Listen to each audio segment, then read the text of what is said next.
નમસ્કાર દર્શક મિત્રો. મહાભારતના 29માં પગથિયે આપણે ઉભા છે.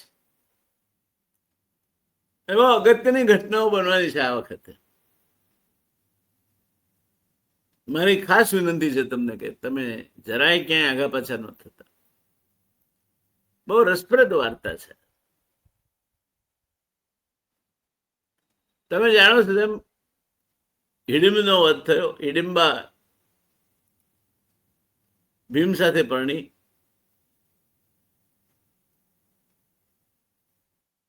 એનાથી એને પુત્ર થયો, નામ ઘટોત્કચ, જે મહાભારતના યુદ્ધમાં અગત્યનો ભાગ ભજવવાનો હતો. પાંડવો પાછા એ તો સાધુ તો ચાલતા ભલા આગળ અજ્ઞાતવાસના એમના પ્રવાસ કાર્યક્રમ પ્રમાણે નીકળી ગયા.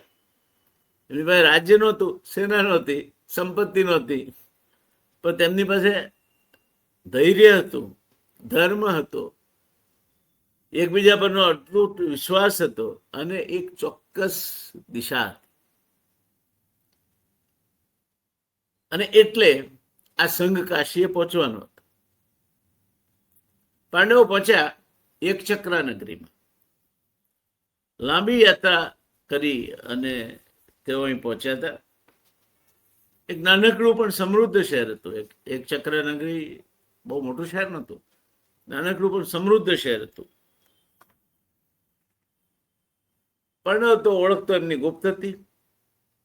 બ્રાહ્મણનો વેશ હતો.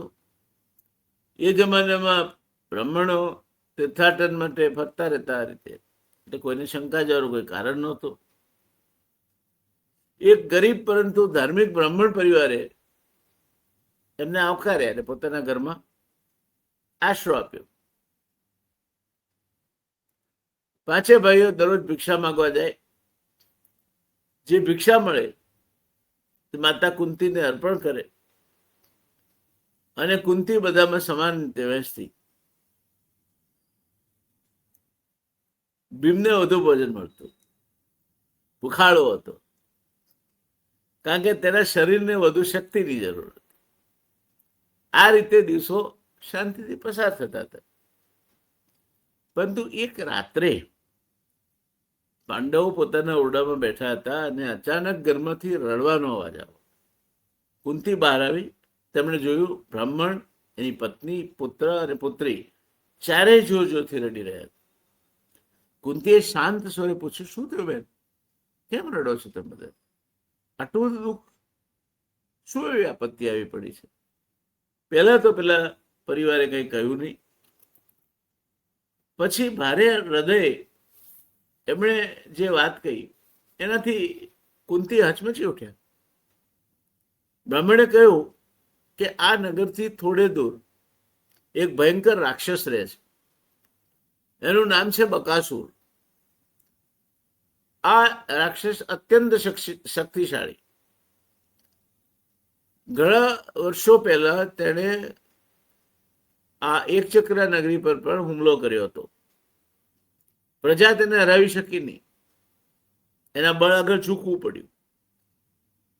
છેવટે એક સમજૂતી થઈ કે દરરોજ નગરમાંથી એક ગાડું ભરેલું ભોજન, 2 બળદ અને 1 મનુષ્ય તેના ભોજન માટે મોકલવામાં આવે. બદલા બકાસુરે નગરને અભય વચન આપ્યું કે પોતે હુમલો નહીં કરે. કુંતી સ્તબ્ધ થઈ ગઈ. આવી શરત? આજે કોનો વારો? બ્રાહ્મણે ધીમા અવાજે કહ્યું, આજે અમારી વારી છે. ઘરમાં ફરી રડવાનું શરૂ થયું. બ્રાહ્મણ બોલ્યા, હું જઈશ.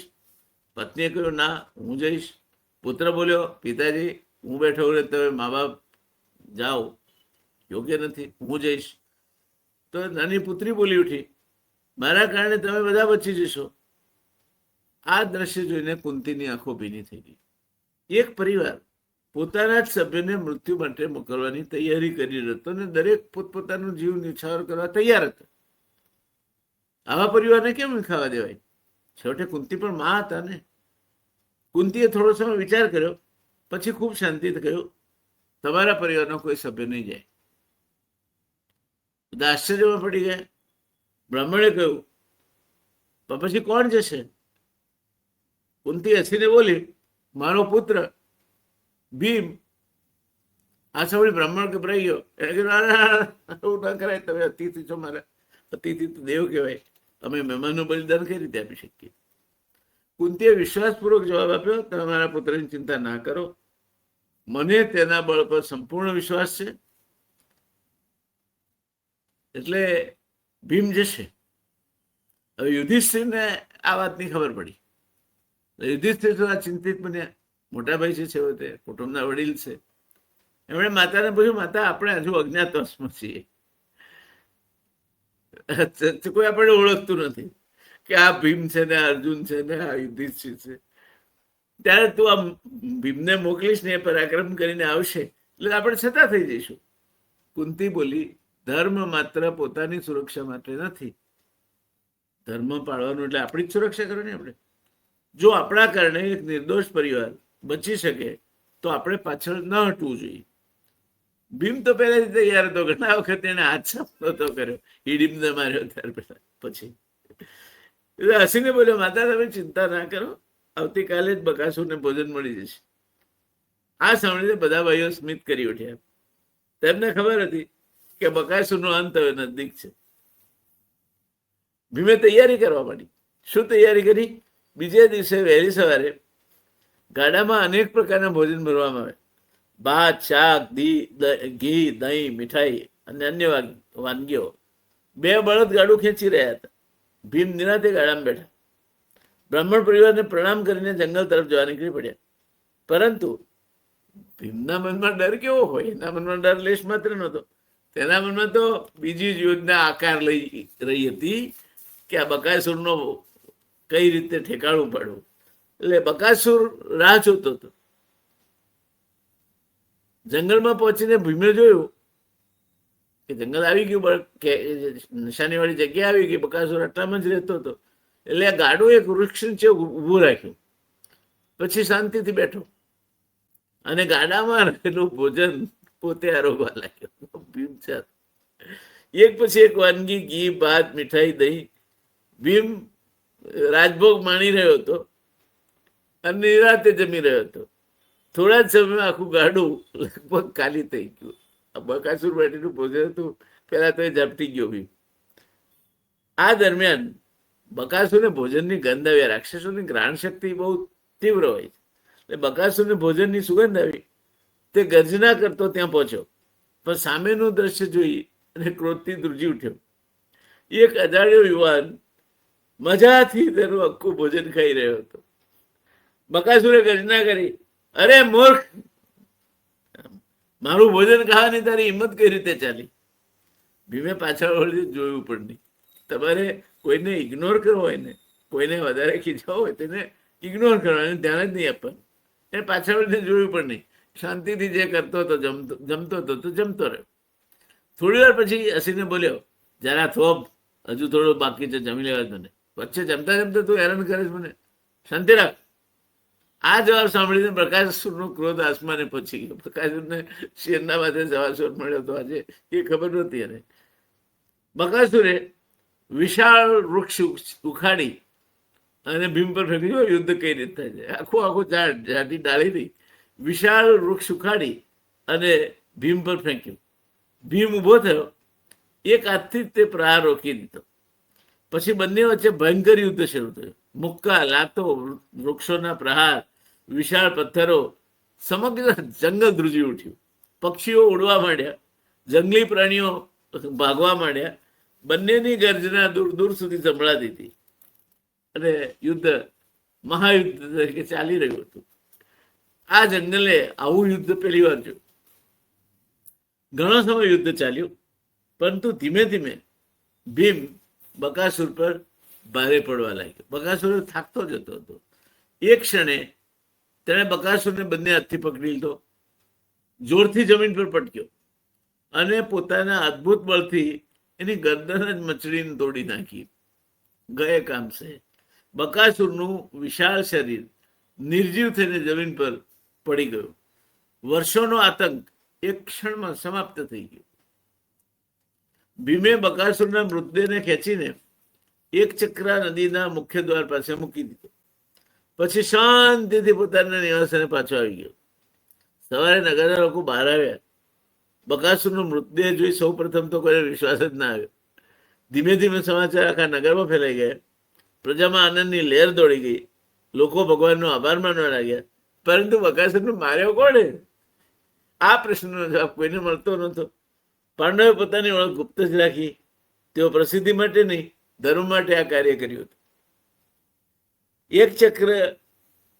એક ચક્રા નગરીની પ્રજા વર્ષો સુધી એક અજાણા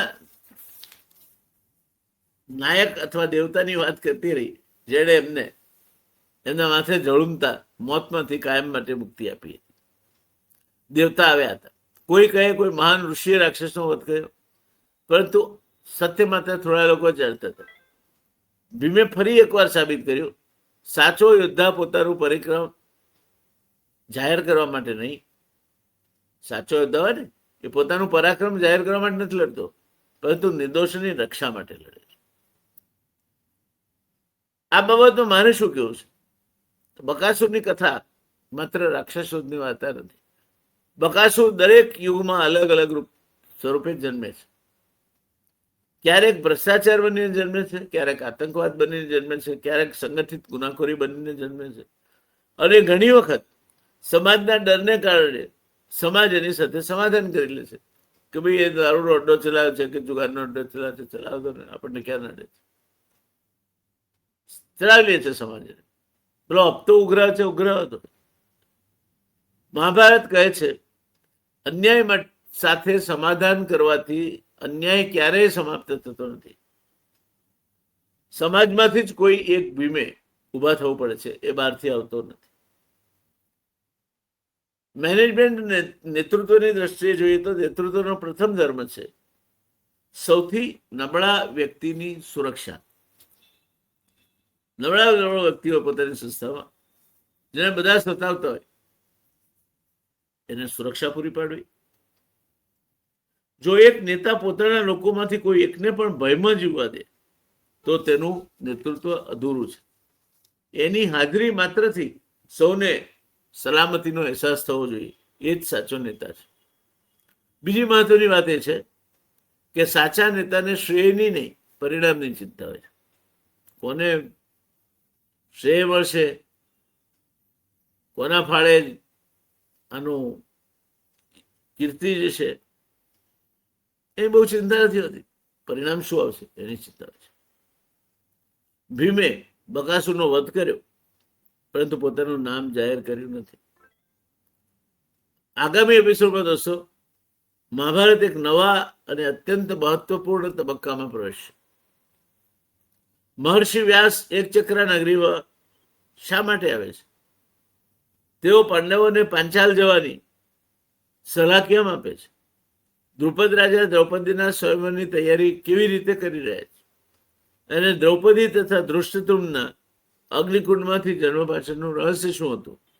અહીંથી મહાભારતની કથા એક નવો વળાંક લે છે. કારણ કે હવે પ્રવેશ થવાનો છે દ્રૌપદીનો, જે આગળ સમગ્ર મહાકાવ્યનું કેન્દ્રબિંદુ બનશે. મહાભારતની આખી કથા ત્યારબાદ દ્રૌપદીની આજુબાજુ ગૂંથાશે. આવતા એપિસોડમાં, આવતી ચર્ચામાં આપણે એ વાત આગળ વધારીશું. એટલે એ જમાનામાં બીજી કોઈ વ્યવસ્થા તો હતી નહીં. નહોતો રેડિયો, નહોતું ટેલિફોન, નહોતા છાપા, નહોતું ટેલિવિઝન. તો કોણ સમાચાર આપે? અને એટલા સારું થઈને મહર્ષિ વ્યાસ પોતાની યોગ વિદ્યાના બળે જાણી લે છે ક્યાં નમૂનાઓ ક્યાં છે.